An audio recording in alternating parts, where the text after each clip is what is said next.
विधानसभा निवडणुकीसाठी बुधवारी मतदान पार पडले। 2019च्या विधानसभा निवडणुकीच्या तुलनेत यंदा जिल्ह्यातील मतदानात 60% वाढ झाली आहे। विशेष म्हणजे महिला मतदारांचा टक्का वाढला आहे। 2019च्या तुलनेत यंदा 10% अधिक महिलांनी मतदानाचे कर्तव्य बजावले आहे।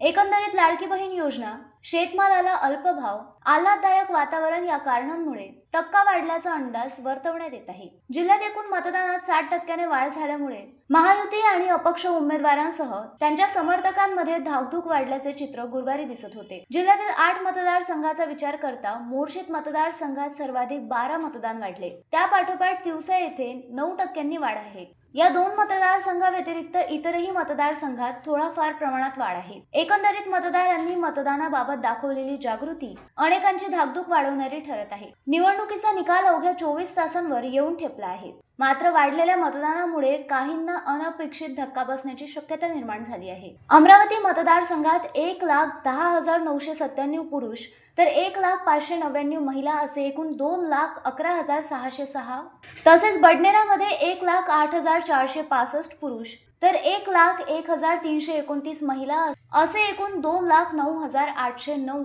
तसेच धामणगाव रेल्वे येथे 1,17,222 पुरुष तर 1,04,497 महिला असे एकूण 2,21,719, तर दिवसामध्ये 1,07,458 पुरुष आणि 93,954 महिला असे एकूण 2,01,412, दर्यापूर येथे 1,10,683 पुरुष आणि 95,500 महिला असे एकूण 2,06,188, तर मेळघाटमध्ये 1,14,523 पुरुष तर 1,06,386 महिला असे एकूण 2,20,913, अचलपूरमध्ये 1,12,131 पुरुष तर 9,08,482 महिला असे एकूण 2,10,614, मोर्शी येथे 1,09,519 पुरुष तर 99,100 महिला असे एकूण 2,08,619 मतदारांनी मतदानाचा हक्क बजावला आहे। अमरावती येथे 56.51%, बडनेरा येथे 57.67%,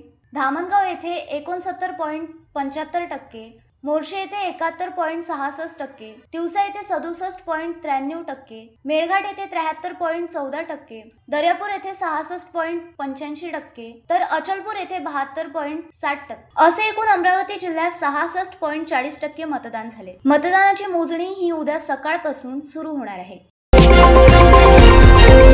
द स्टिंग ऑपरेशन न्यूज, सत्याचे दुसरे नाव, अन्यायावर लेखणीचा घाव।